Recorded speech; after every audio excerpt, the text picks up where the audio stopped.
acum, cred că 98 de ani, da? Provinciile istorice românești s-au unit pentru prima dată cu țara mamă, cu România.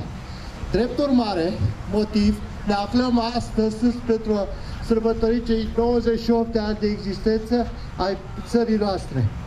Mult succes!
Priviți, mărețe umbre, Mihai Ștefan Corvine, româna națiune, ai voștri strănehoți, ai voștri strănehoți, cu brațele înarmate, cu focul vostru vine, luați-n libertate, ori moarte strigă toți, ori moarte strigă toți.